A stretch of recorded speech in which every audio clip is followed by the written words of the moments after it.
J'ai toujours été fascinée par le Japon, son histoire, sa culture et bien sûr les arts martiaux que j'ai pratiqués pendant plusieurs années. Et forcément, cette passion m'a menée au samouraï. À 15 ans, mon professeur m'a fait découvrir La pierre et le sabre d'Eiji Yoshikawa. L'histoire de Miyamoto Musashi m'a bouleversée, tellement que j'ai enchaîné avec La parfaite lumière, puis Le traité des 5 roues, écrit par Musashi lui-même. Pour moi, le samouraï, c'est plus qu'un guerrier. C'est un symbole d'honneur, de solitude, de combat intérieur. Et aujourd'hui, je vous amène avec moi dans un voyage à travers l'animation. De Kenshin à Blue Eye Samurai, voyons ensemble comment cette figure légendaire a évolué à travers le temps. Et pour commencer ce voyage, quoi de mieux que de dégainer avec un classique parmi les classiques. Kenshin le vagabond. L'histoire se déroule à l'ère Meiji. Kenshin Himura, ancien assassin légendaire surnommé Batosai, sillonne le Japon avec un sabre à lame inversée, décidé à ne plus jamais tuer. En quête de rédemption, il croise la route de Kaoru, héritière d'un dojo qui lui offre l'hospitalité. Au fil des épisodes, Kenshin se rapproche d'un semblant de paix, mais son passé le rattrape. Le nouveau gouvernement fragile fait appel à lui pour contrer ceux qui veulent faire plonger le pays dans le chaos. Kenshin le vagabond est un animé teinté de mélancolie. On découvre peu à peu les blessures de son héros. Peut-il encore aimer, faire confiance, trouver la paix intérieure ? Heureusement, l'ambiance est aussi allégée par des moments d'humour, notamment grâce à Kaoru, au caractère bien trempé, et aux compagnons attachants que Kenshin rencontre. Chacun a son propre style de combat, ses valeurs, ses démons. Il existe plusieurs adaptations animées, dont la plus récente est disponible sur Crunchyroll. Il y a aussi un film animé de mémoire et 2 films live. Perso, j'ai préféré le premier, dispo sur Netflix. Après la tradition et la rédemption, place à l'improbable cocktail entre katana et hip-hop. Samouraï Champloo. Changement radical de ton, ici on casse tous les codes traditionnels. Yu, une jeune serveuse, veut retrouver un mystérieux samouraï qui sent le tournesol. Pour cela, elle embarque dans sa quête 2 épéistes aussi différents que redoutables. Mugen, un vagabond excentrique au style freestyle, et Jin, un ronin calme et classique.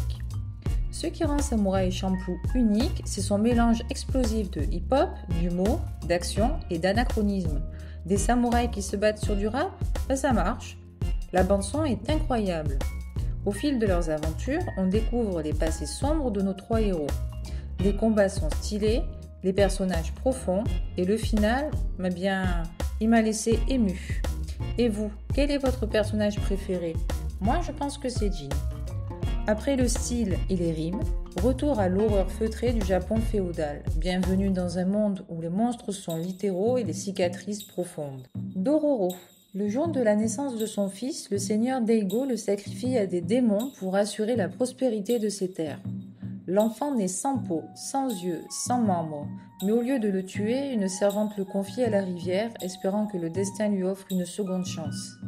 Il est recueilli par un prothésiste qui lui forge un corps et lui enseigne l'art du combat. Ce garçon, nommé Yakimaru, a la capacité de percevoir les âmes. Rouge pour les démons, grise pour les humains. Des années plus tard, il croise la route de Dororo, un petit voleur espiègle.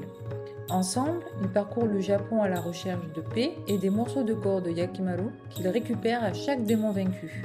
Dororo est un animé intense, violent, mais aussi bouleversant. Il aborde la reconstruction, le traumatisme et la quête d'identité. Il est disponible sur Prime Video. Et maintenant, changement de continent, mais pas d'intensité. Blue Eye Samurai. Ce n'est pas un animé japonais, mais une production franco-américaine, et pourtant impossible de ne pas en parler.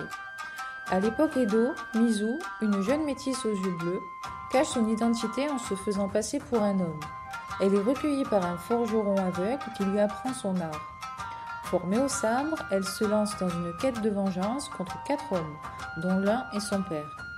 L'animation est sublime, l'univers brutal et la rage de Mizu nous accompagnent jusqu'au dernier épisode.